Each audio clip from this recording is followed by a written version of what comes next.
received, and one of them stood out quite a bit in terms of the comprehensiveness of their proposal, the thoughtfulness, the clear effort that went into the proposal, and the willingness to work with us. And it was a very generous proposal. In addition to the employment option, the record options that Legacy Partners provide, they offer other things. And you can think about these as sort of short-term and longer-term. In the short term, they provide things for Wells students who are transferring to that institution. And that can be, it can occur in a number of different ways.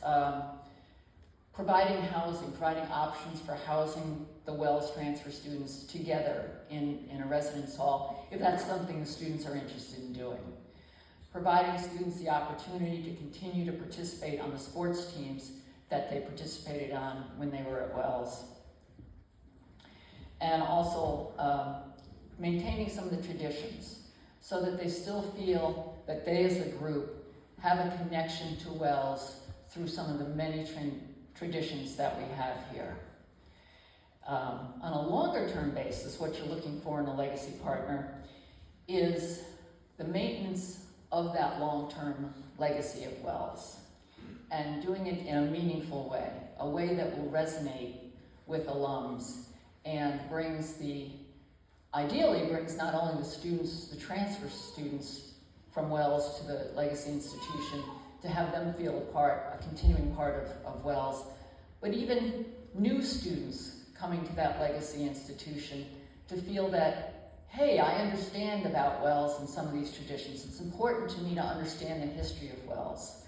And it's important for the legacy partner to work with the WCA to keep that going. And so that's what we're looking for in a legacy partner, and we're currently negotiating a legacy partner with Manhattanville on the basis of their initial proposal. So it has not been finalized, but we are working towards that goal to fill all of these things that I mentioned that we're looking for in a legacy partner.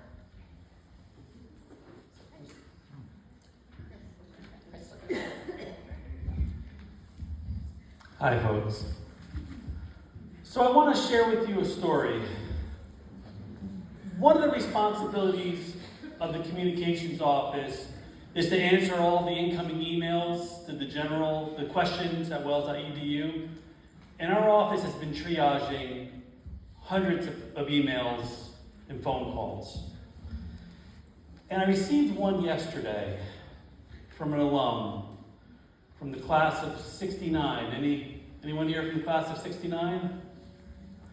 She couldn't make it to the reunion, but she gives her regards. And her email had a whole list of questions. She wanted to know what happened, why it happened, and how it happened. Does that sound, you all share that? Show of hands. And I recognized the name. I knew she was a supporter. She'd been involved with the college. So I decided to give her a call. And she picked up the phone. And I can tell she was a little bit angry. She was confused. She was hurt. Do we all kind of share those same feelings? I can't tell you her name. No, you're... Oh, I'm sorry. I'm Chris LaGreca, VP for Communications and Marketing. I'm sorry. So let me continue with the story.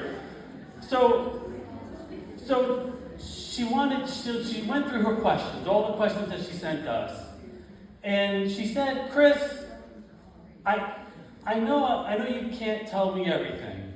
And I said, yeah, there's lots of things I can't share, either due to privacy or because of negotiations or legal. But I'll do the best I can. And so what I shared was what you can see, in the FAQs. There's over 70 FAQs that we've posted, and some of the stories that we've posted online. And what I really did for her was to connect the dots, right? So she needed to connect those dots in her head. And so after 22 minutes, she was like, thank you for calling and sharing that. And she said, what could I do? She felt helpless. And I thought, send a card to the advancement office, because they're working so hard on reunion. And she said, thanks, that's actually a great idea. It's something little, a gesture, right? But it was something meaningful. And so what I share with you is I would love to hear your stories. I wish I had more time to sit down with each and every one of you to hear your stories about your wells and how you feel about it. And I ask you to please reach out to me. From the audience now, because we're eating up our time, we only have an hour left. Okay, well, I'm going to hand it off to Kim next.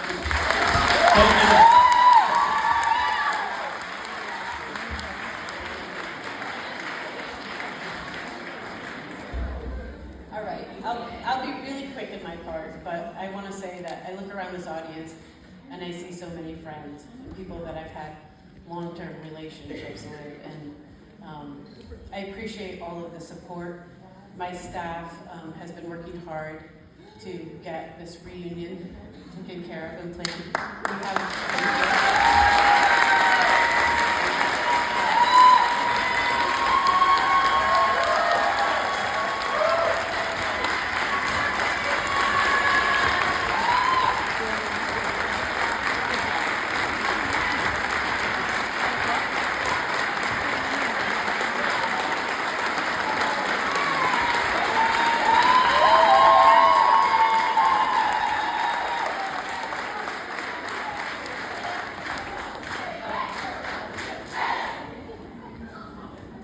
you guys touch my heart all the time. Thank you so much. It means a lot. Alums have really stepped up to help my staff get through this time. We've had gift cards, we've had pizza, we've had bagel deliveries, we have donuts. I've just been eating junk food for the last month, but whatever. It's been great to feel the support. And I've gotten lots of great letters from people thanking my staff, thanking me, and we are just so grateful. As the president mentioned before, we had a goal of $4.5 million to raise, and we still have $1 million to go. It's for the operating budget. It's for helping us close with honor, with grace, to figure out what our legacy is, what our next steps are, to honor all of you. So thank you to those who have made a gift, and if you haven't, you have until June 30th. So we would really appreciate the opportunity to send you a handwritten thank you note, because you all have been so good to us. So thank you very much.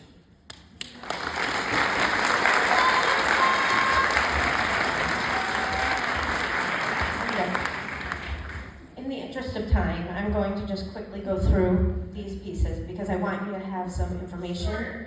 I will be short, I promise. Pick three. That's three.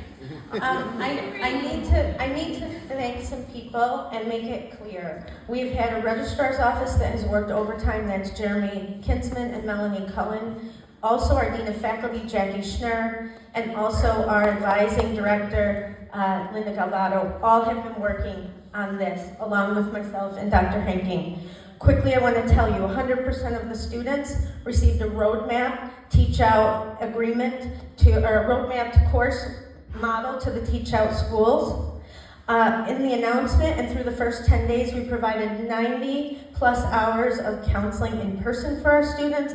We continue to provide counseling for faculty, staff, and students online.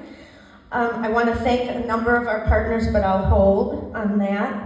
100% of our students who had deposited with Wells College, so the students that were coming in the door received their deposits back, and they were incorporated into our teach-out agreement, so they all have the opportunities the same as any student that's enrolled presently.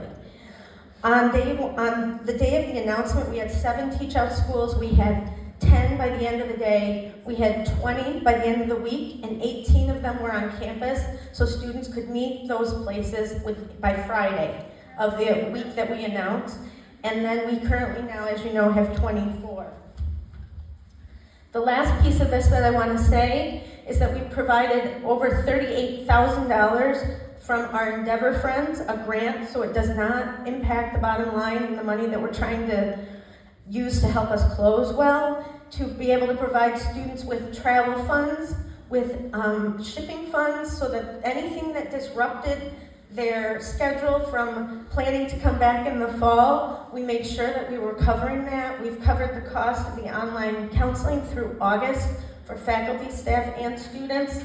And we are also covering additional employment costs for students through June 30th, so that we can help them to cover a variety of different needs that had to be expedited and were impacted. The last piece that I will say is that we did handle, the end of the semester, we handled events. We continued to host those. We had a Rising Senior Send-Off event, dinner. We had 40 students come, 10 faculty and staff, a really thoughtful closing event, I thought, for our students. They enjoyed it thoroughly. We did a senior toast, a Rising Senior Toast. We attempted to really give them a send-off, because I know juniors, for me, as much as I'm upset for all the students, I'm really upset for the juniors. It's a really hard time, and so we worked very hard to give them a good send-off. I think they appreciated it greatly. Our commencement was revamped so that it honored what our students wanted. We worked very hard on that. So I'm going to close with that, but I will answer questions for as long as you need them after this. Thank you.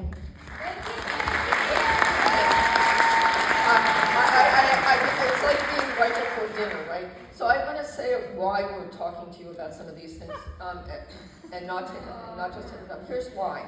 Because I have not been here 2 years, but Wells has taught me that people care about people, and that as alums you care about our students and you're concerned about our employees, as well as many other things. And one of the things we've heard is that you wanted to hear about the status of them. So I'm just going to say a few things about our employees. First of all, we've done a range of things, including having employment fairs and taking folks to employment fairs. We're seeing a remarkable range of people who already have jobs, based in part on the work that we've done with our colleague who has already left from HR. The New York State Department of Labor's Rapid Response Team came to campus, because some of our colleagues hadn't done a resume or a CV in 20 years, folks. We honored at graduation somebody who's worked here 38 years, right? So those workshops they've provided were career-oriented, both on resumes, how to interview, what on earth has changed, and what is a Zoom interview for some people.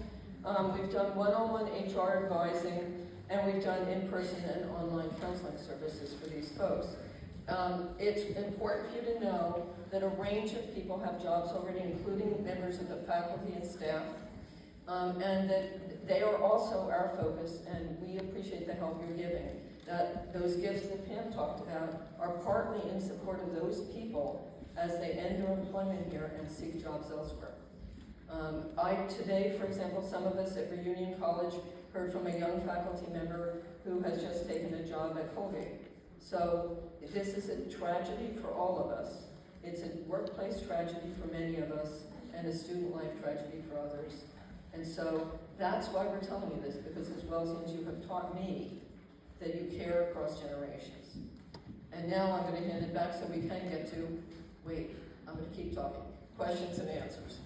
Okay. And folks, I partly make a joke because it's hard to wait, but those people matter to you. I know they do. I've watched you approach them when you're walking across campus over the past couple of days. They matter.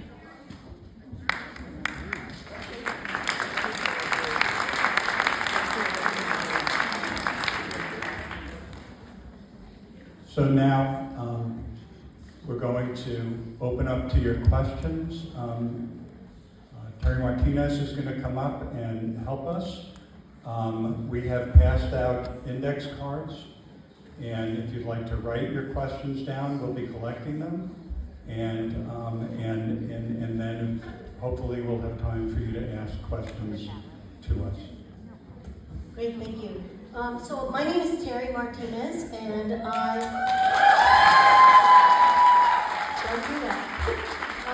I worked here in the Dean of Students Office from 1991 to 2003, and I see many familiar faces. Welcome back.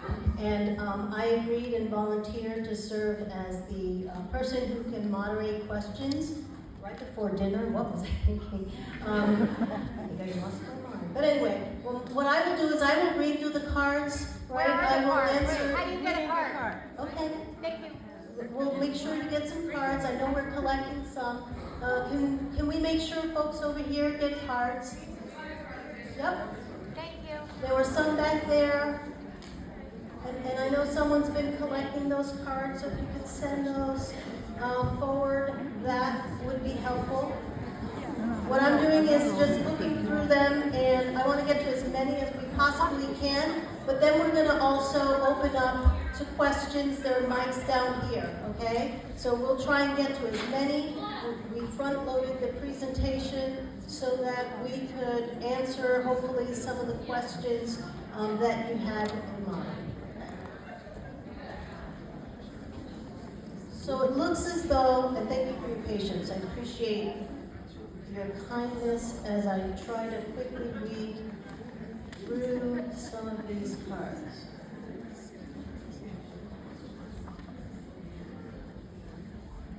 Okay, it looks like there are some questions with respect to severance for faculty and staff. How are you addressing the issue of severance for faculty and staff?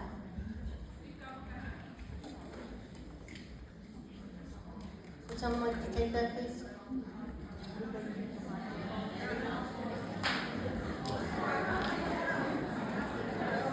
Is there a fund set up for faculty to help cover them during this period? The question is there a fund to set up for faculty to help them through this period? John? Yeah, there is, unfortunately, due to the financial circumstances we find ourselves in, there is no severance for anybody at Lowe's.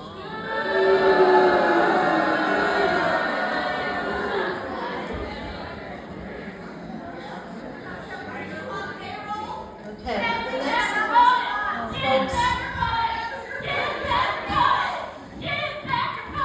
I want to make sure that we get to the questions, but I can't do it if we're going to do that, okay?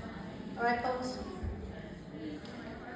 There's a question, and I know there have been other questions regarding the college's archives and historical artifacts. What will happen to the college's archives and historical artifacts?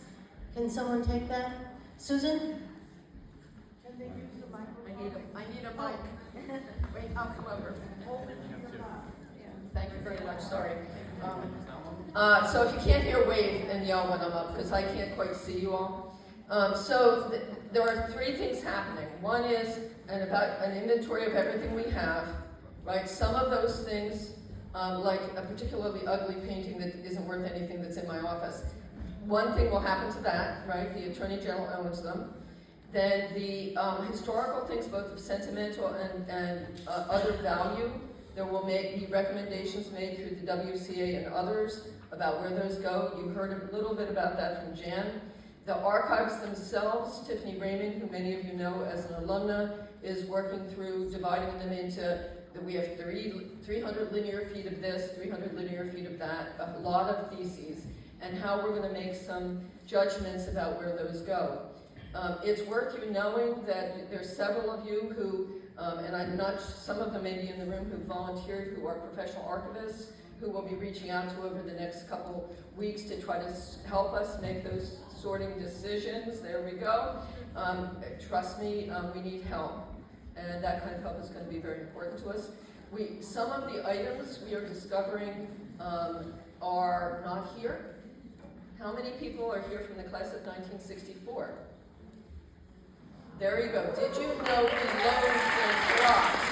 So the year you graduated, we loaned some things to the Wells Fargo Museum. And they have been in touch about what we're going to do with those. So there's a range of objects that we're going to have to make decisions about.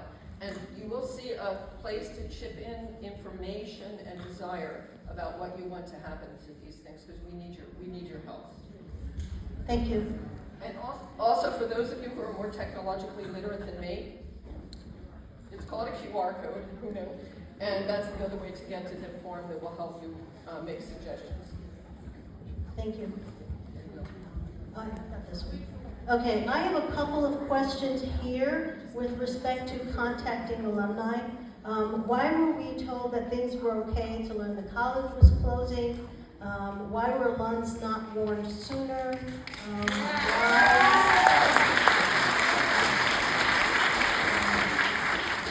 The first news of closing was in April of 29. Why so late? Why didn't we hear about this sooner? Where was the notice to us sooner than that?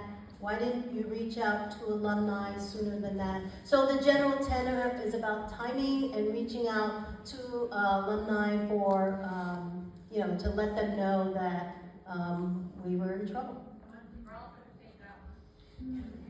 Jen?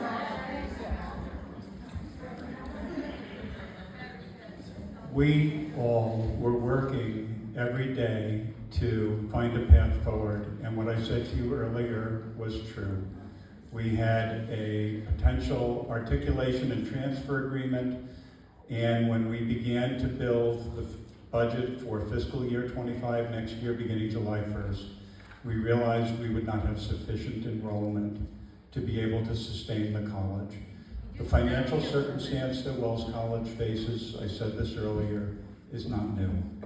You didn't know the enrollment for next year because of the FAFSA stuff. I didn't hear the question, I'm sorry. You didn't know the enrollment for next year because of the FAFSA fiasco. That was a large part of it. We couldn't So May predict. 1st was commitment day for most colleges, and you announced before that. So you couldn't even know what you were dealing with next year. We did have a very good idea what we were dealing with because we were looking at the numbers But up to April 29th.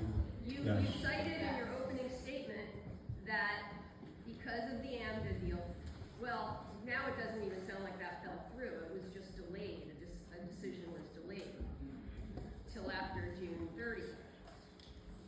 That one decision was the defining end. I know that for the last several years, Wells has been reaching out to other institutions for partnerships. Those obviously didn't pan out.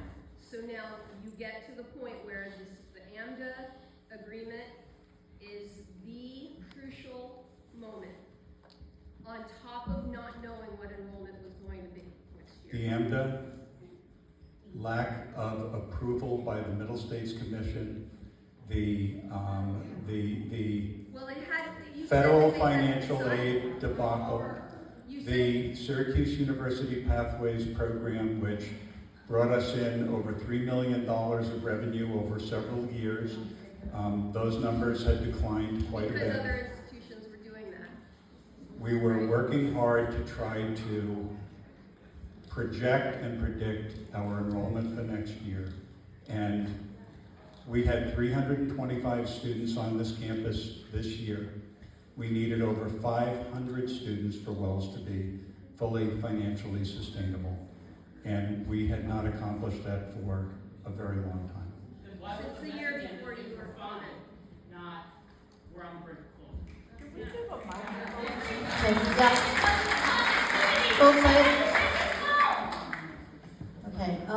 folks, Let me take a stab at this, okay? For several years, our expenses, our revenues did not meet our expenses. We're subscale, we have a structural deficit.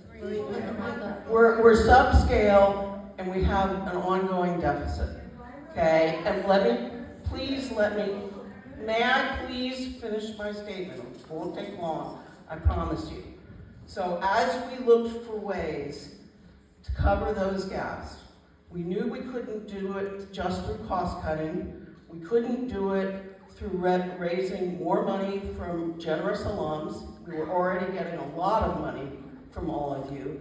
The only way that we could make it work is getting additional sources of revenue beyond the tuition and all of that. We have been working plans over the last 5 years to find ways to generate mission-related outside revenue to subsidize the undergraduate college that we have here. Those things were impacted by COVID, they were impacted by a lot of things, and some of these pivots take a couple years to work. And quite frankly, We didn't get enough of those things working fast enough. The Florence program was impacted by COVID. We were planning one in Barcelona. We were doing a lot of things, but none of that was enough. So then we really realized we needed to seek partnerships, and we looked beyond. It wasn't just one person we were looking at in terms of partnerships. We spent a year of evaluating potential partners. It would work more easily and be smoother if it could be an institution in the state of New York, but we were looking far and wide for partnerships, and the real goal was to be able to still have the residential college we all know here in Aurora, but being supported by a partner and additional revenue, top line growth. We needed it. We were unable to make that happen. We thought we had a path forward until April. We wouldn't have been accepting students. We wouldn't have been doing all that we were doing if we didn't think we had a path forward, and then it fell apart. So at that point in time, we had no other choice. The only choice at that point in time was to recognize that we could not sustain the college, and we had to make the decision to close. We wanted to do it while the students were still on campus, and that is what we did. Thank you. There were quite a few questions here with respect to faculty. Timeline clarification on that. I'm just wondering why the decision to close needed to happen then. Like, things have been bad for a long time, we've been surviving with things being tough. Why not one more year? Why not make the announcement? You're absolutely right, and we were hanging in there for a number of years, even though we had deficits, but we had reserves. Once those reserves got spent over multiple years of deficits, we no longer had enough reserves. So we were trying to extend the runway as we were trying to find solutions and make it through COVID. We have COVID-impacted classes. The class we just graduated is much smaller than it would have been because they entered their freshman year in the middle of COVID. Those things all impacted, and we ended up using reserves to extend forward, and we ran out of runway. And we tried getting grants from new sources. We tried everything we could think of in order to try to keep it going, to seek the solution, and we ran out of time and runway. And in the past, you asked alums to help, and we did. I'm sorry, I can't hear. In the past, you asked alums to help, and we did, and you didn't ask this time. We would have needed $20 million more than we've been raising every year for the next 3 years to make it. I'm sorry, that's what it would have taken, and that is not something that we can get from our alumni base right now. How do you know? We've been asking. We have been asking. Okay, folks.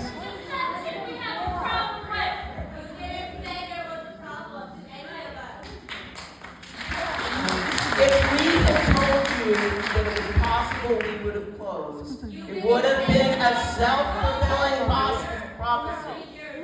No, so will you please let me say this? Excuse me, may I please, will you listen to me, or do we want to stop right now? Okay? Will you listen to my answer? Hold on a second, folks.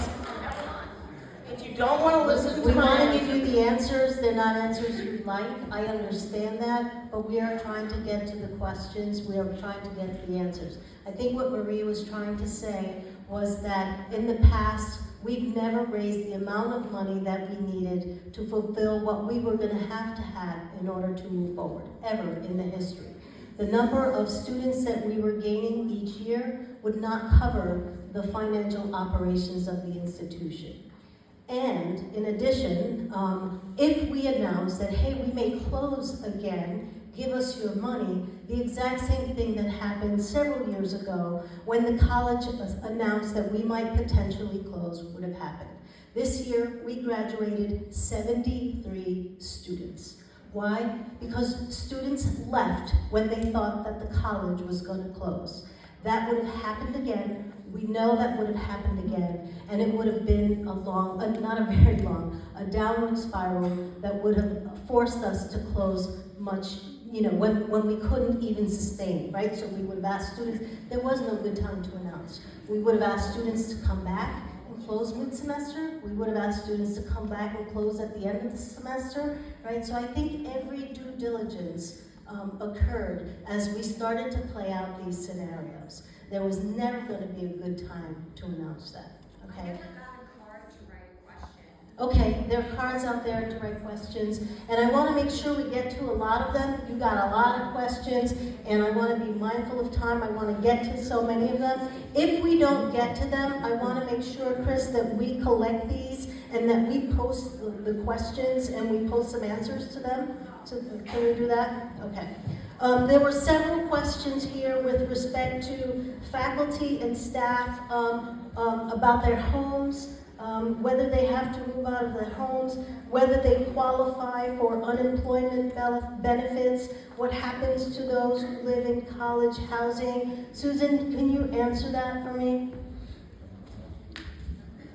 So there's sorry, I'm either got it too close or too far away, I apologize, folks. So there's a range of people who live in college housing. That would include me, Carrie, Jonathan, and mostly our Dean of Students staff. They all understand what the limitations are of housing that's associated with work, folks. So when our work ends, we have a month to get out of our housing, okay? And it's also important to recognize that for each of those people, right, we've had meetings with them and worked through with them what the consequences are and how to work through that. I'm actually pleased to say I can fit in a piece of irrelevant information I didn't share earlier, which is that the vast majority of those of our Dean of Students staff are out looking for work, and I suspect will be very quickly employed. And there are a few others. Some of you who are more local will know we have properties that were for sale earlier, and those people have had to move. Those people also got substantial notice, and we are working hard. Robert Cree worked very hard with the realtor, for example, when one house sold in the fall, to have that person leave at the end of the academic year. So we're trying hard within the limits of the financial situation we're in to be as humane as possible. So, and that is, there are 2 people in the residence halls, there are a number of people in Fairlane, and then there's those of us who have other housing in the region. Does that address the unemployment? I'm sorry. Our HR office has done a terrific job of talking to people about unemployment.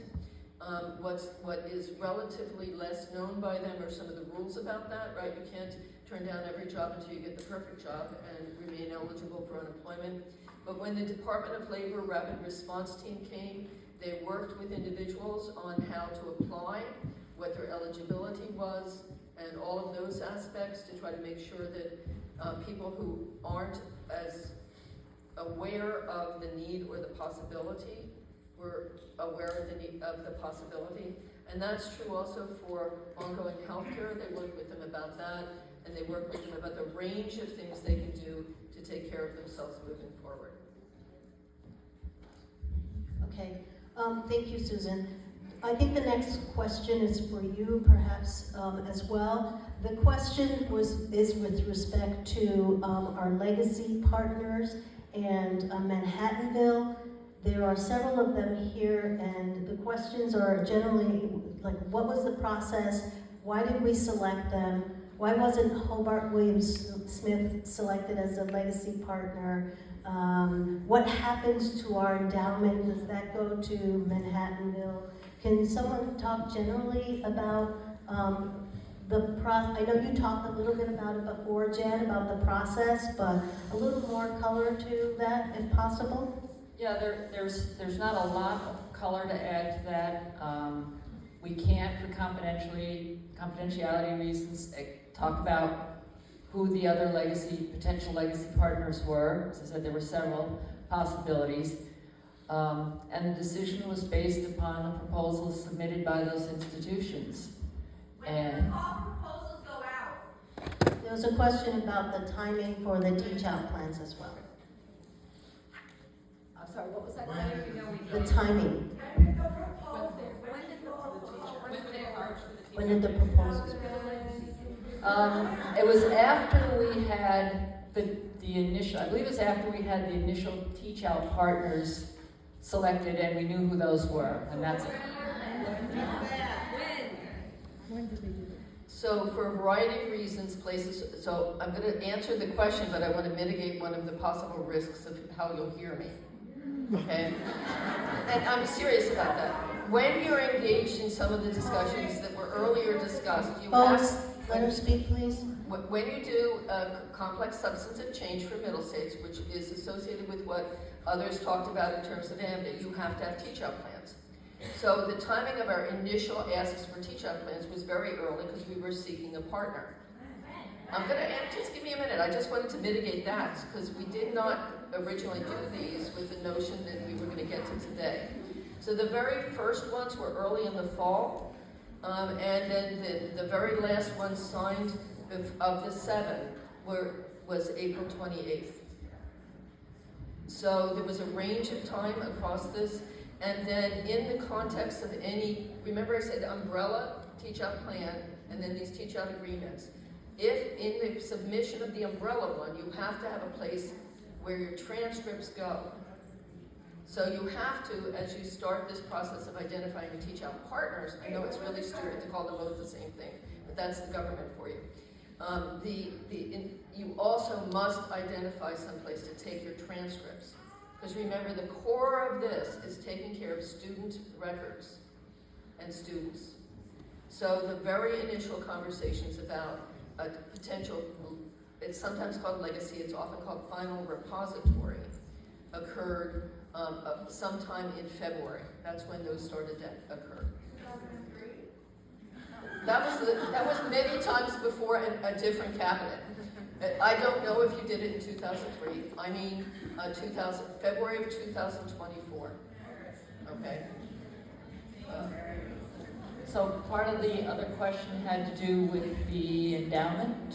What happens to the endowment? So the endowment, typically what happens, although the Attorney General has the final say, really on the disposition of all of our assets, the endowment will typically follow your legacy partner because they... So... I didn't hear that, and I don't know if it was a helpful comment. We are trying to find the best solution for our current students who are transferring and for the long-term legacy of the college.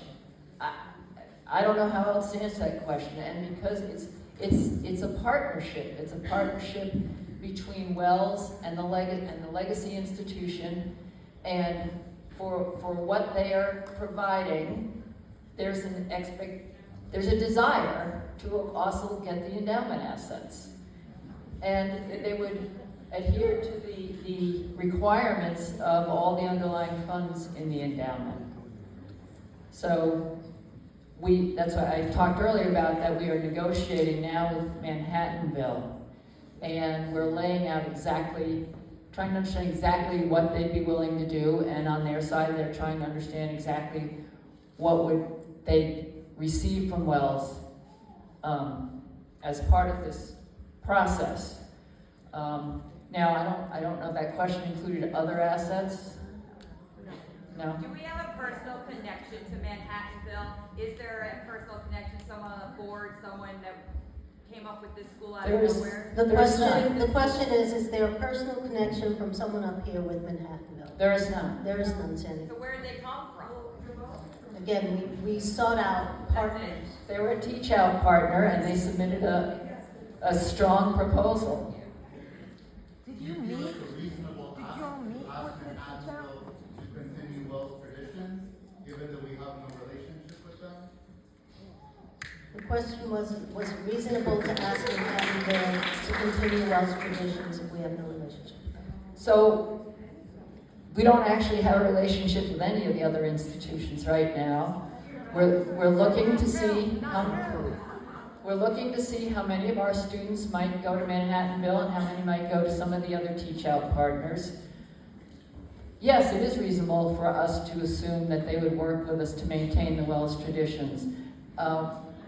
We've talked to them extensively about the WCA and how that could be maintained. And so that's part of the process. Again, I said earlier, there's the short term, which is for the current Wells students who might be transferring to Manhattanville and what Manhattanville could do for them or any legacy partner could do for them. And then there's the longer term and maintaining our legacy, maintaining some independence for the WCA and their ability to keep the legacy of Wells going forward. And so that is part of what we're negotiating now with Manhattanville. Why didn't you stay in the bigger lakes? Why go to Westchester County? Again, it's about who submitted, it's not about geography, it's about who submitted the best proposal. I guess there's an assumption that geography should somehow rule. I can't discuss the specifics of the proposal, but there are other factors involved. And so we had to look at all of those factors. So then, the other institutions, they had to write down their proposal, or did you meet with them? Did you meet with their We representatives? got written proposals from several institutions. How did you choose? And then I'm sorry, how did you choose which institutions you would get proposals from? Did you do like an open call, or how does an institution submit a proposal? the question, the most recent question is, how did we get the proposals from the Teach Out partners? How does an institution, No. are they invited to get a proposal? I mean, how do they know that? The question from up here was, how do the institutions that we received proposals from, how did they know that we wanted proposals? Was Are it a they reach out asked? to Did them? they take Were they them? specifically asked to submit a proposal? Why those specific schools?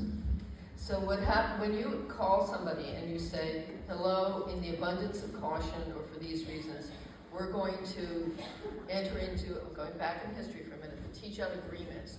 All they know, because it's clear in our accreditors and in New York State and other laws, that you must have a legacy institution. And so some of those 7 said, hello, we're interested. That's what happened, right? Some of them did not say, hello, we're interested. And that's where those multiple ones that, I can see it's not answering your question. Tell me why. So I think an important piece of information is that while we were actively pursuing partnerships with other institutions, AMDA as well, we also needed to pursue and investigate what might happen in case of failure, right? So there were 2 tracks going on at the same time. We were reaching out to potential institutions while at the same time thinking about what happens next. Did we have a teach out agreement with Casanova?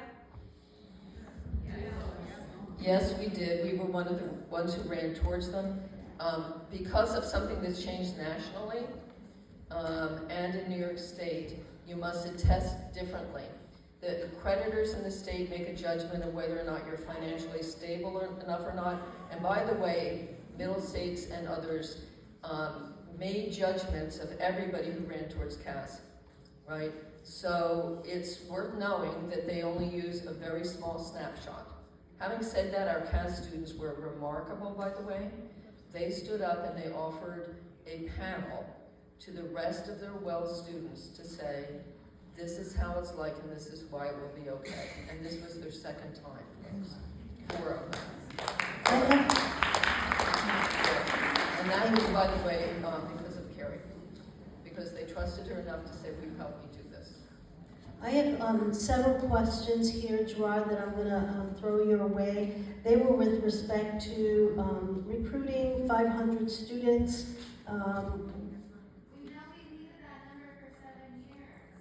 With an average of 500 students, if we could maintain 500 students. Could you talk a little bit about our recruitment, our enrollment, demographics, all of the things that go into why it's really challenging to get 500 students 4 years to Wells College? Thank you. And I can hear Sam, and Sam was a member of the admission team early on. I guess I would start by saying I want to appreciate deeply both the alumni and those who were new to the institution that worked very hard to recruit students throughout the last several years. All of the challenges that we saw, we were experiencing, and when I say we, colleges in the Northeast have been experiencing tremendous challenges in recruiting students because of the demographic cliff that you've heard about, certainly because of the outward migration in New York State. Most students who come to Wells College are from New York State. So there were challenges before the pandemic. The pandemic made it much harder. And we've had a very dedicated group of admissions counselors and our financial aid team who worked very hard in collaboration with generous faculty and staff across campus who participated in our recruiting efforts. Sam has said we've known for years we needed to be at least at 500, right? And so every year the admission office looks to recruit a large number of students. We were always talking about let's get a range of between 185 and 200. In my 4 years, we did not get there, and we've tried a lot of different ways to accomplish that. Like what? What did you try? We tried extensive marketing. We had to shift. Recall in 2019 when I arrived, we had just received word of Middle States probation. That had a negative impact on that class that was coming in. Did anybody go to the local high schools? Visited the counselors at the high school? Yes, we visited high schools. Yeah, I think, okay, we can't get into the specifics of which schools we visited, but there was a full and extensive enrollment and recruitment plan in place. Somebody told me in a professional setting that I needed to get 500 people into a school, and I had the entire world to pick from. It wouldn't happen, especially on the lake. It's got the reputation. I actually will beg to differ with you on that. I actually will beg to differ with you. Okay, I have several questions here with respect to our financial situation when we were taken off probation in 2021 to today. Like what happened in that short period of time. And I know we talked about that a little bit, but John, can you revisit that? And I have a lot of miscellaneous, like one-off questions here, so I'm trying to group them together, and at this point, they're just not lumpable. Is that right? Lumpable. That's a word. But the financial one came up a couple of times. Yeah, and I think that Marie answered that question very well. After the pandemic, as we were recovering and enrollment was very low, remember that in the first year of the pandemic, 50% of our first year class left and did not come back. And that class just graduated this year, a couple weeks ago. We were backstopping our operating budget with cash in our cash reserve. We expended all of that cash. The generosity of our alums is, I'd say, remarkable and deeply appreciated. Remember, we said earlier, we doubled our fundraising goal, and we were hitting that goal every year. I don't know that we would have hit it every year, but thanks to some individuals who, God bless them, put Wells in their will, we were able to acquire a couple of bequests that helped us to reach our goal last year and the year before. We just had no more money left to backstop our operating budget out of the cash reserve. And remember that for the only real source of revenue for private independent colleges is tuition, room, and board. Why didn't you cut your pay?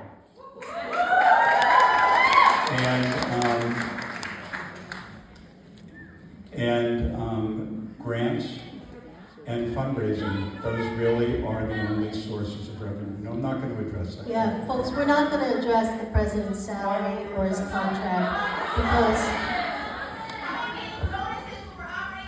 Excuse me, I will address that, okay? The board has always followed standard practices in setting salaries and the structure and executive compensation. We benchmark what other similar colleges are giving, and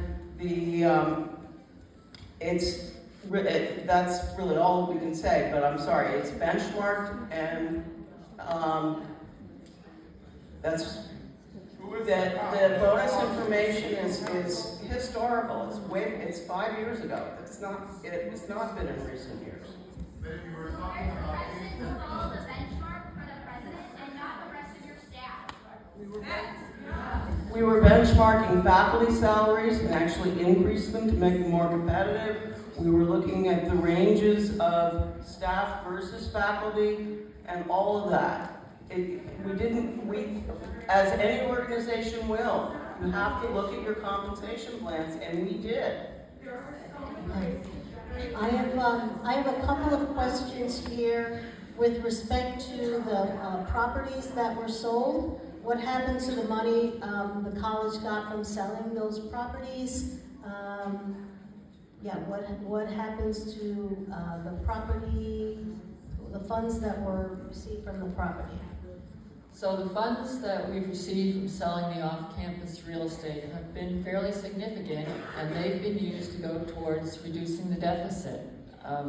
It's as simple as that. The hole in our operating budget would be even larger than it is currently if we didn't have the revenue coming from those property sales. Can you talk about the rezoning of the properties? Can someone talk about the rezoning of the properties? So that was a village decision. Didn't really have anything to do with the college. They would tell us what they were doing, but it wasn't something that the college initiated. I would like to add, though, that what is currently on the village's website is not yet correct. If you're asking me about the property, the lakefront property, including the boathouse, that a petition has been filed with the county. The village has voted that will be open space, not to be developed. It's just a matter of that being filed with the county, and it will be reposted as open space. Does your son still? There was another question around what happens to Wells land and the college itself. Who owns it and how will it be sold? So I think that's me again. In New York State, as a not-for-profit, the state assumes that as a not-for-profit that goes out of business, essentially the people of New York State own the property. And so what the board is charged with is coming up with a proposal for how that property should be used or disposed of. It's presented to the Attorney General, and the Attorney General has final approval for that. So we are very, very early in this process, and it's a lengthy process. We've been told 8 months to a year plus to figure out what happens to the campus itself. And so we don't have answers on that. We are soliciting input from folks on how they want any of the assets to be disposed of. What is important to you? What do you want to see happen?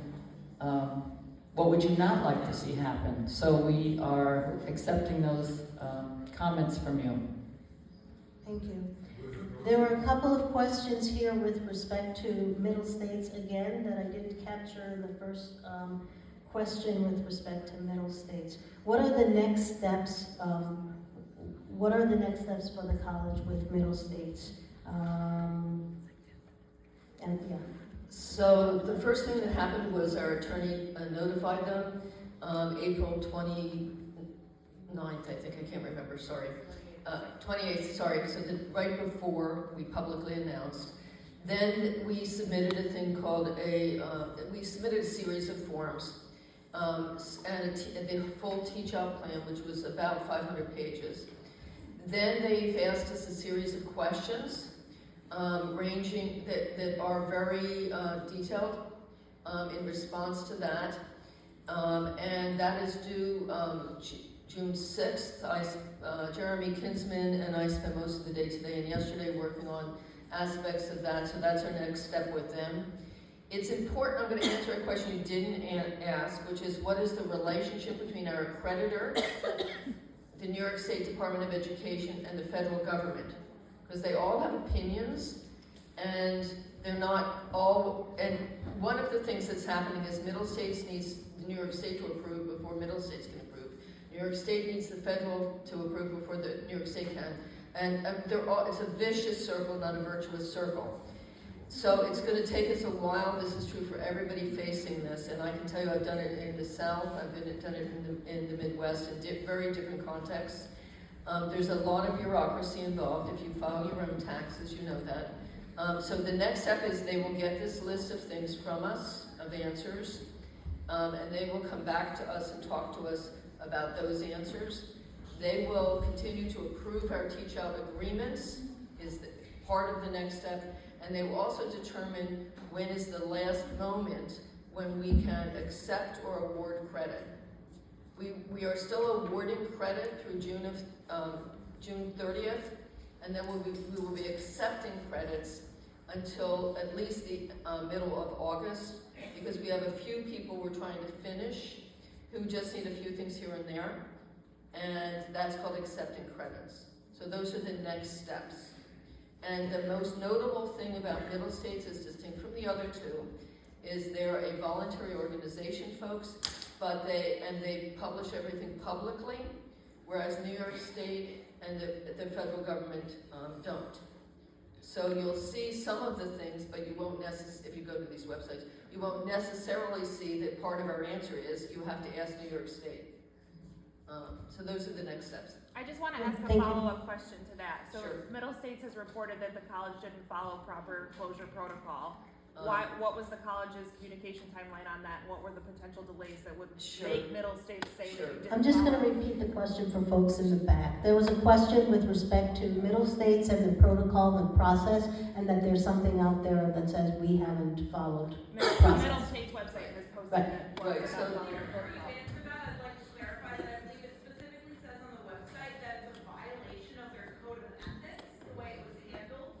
So with respect to that, if people haven't read the language, it does say it violated multiple of their codes. Yeah, what they said, these are called action letters, folks, and they go up on the website. The first action letter we received indicated that it would be me, the accreditation liaison officer, did not appropriately notify.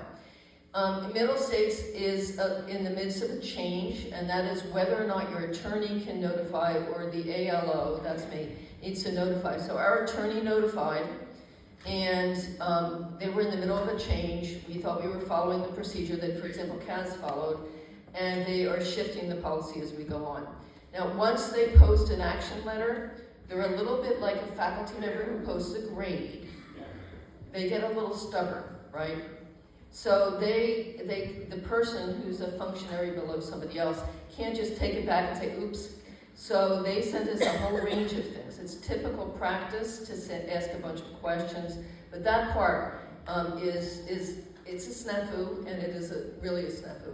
Now, on the issue of the ethics thing, there are a whole series of standards. The 14th edition of the standards came out, and that's one of them, right?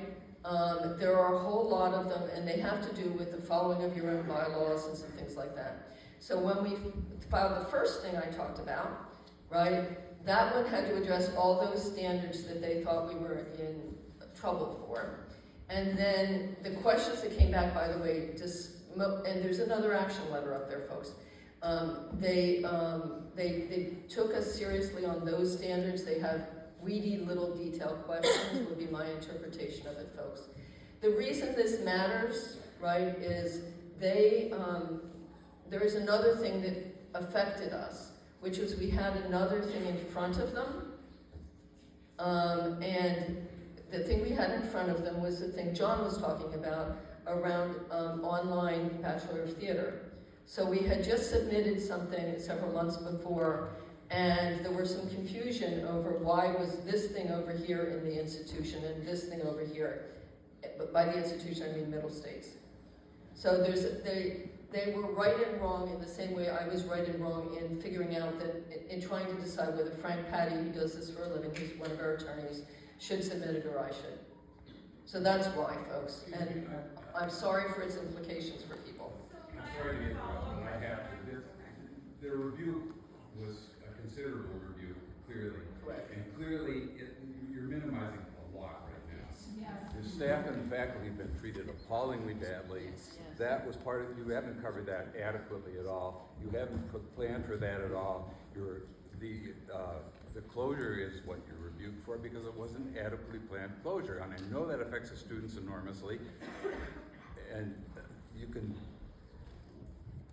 it's a hard hole to dig yourself out of, but you haven't even really tried in any effective way to dig yourselves out of the hole with respect to the faculty and staff.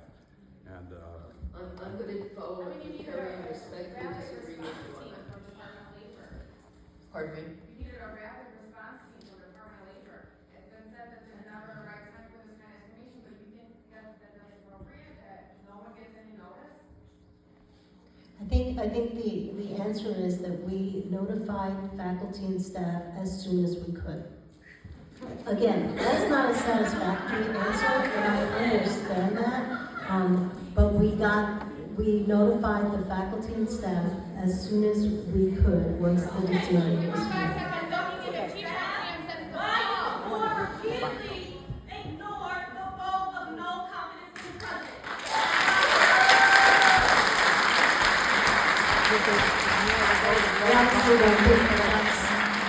We're going to go into that right now. Linda, did you have a question? I did. I would like to follow up.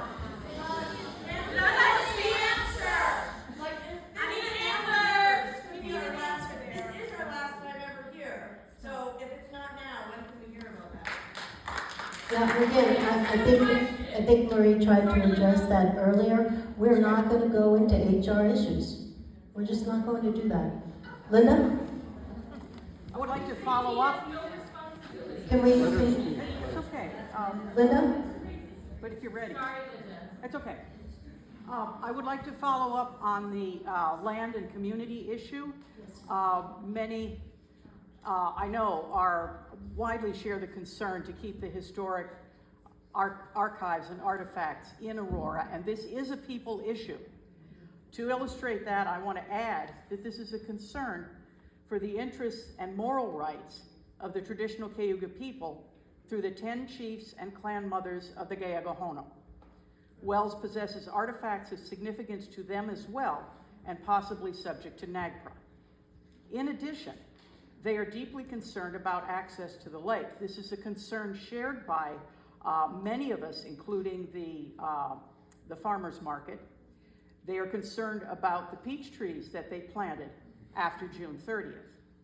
My question is, as an institution that reads a land acknowledgement at every public occasion, how do you intend to honor that relationship in your recommendations?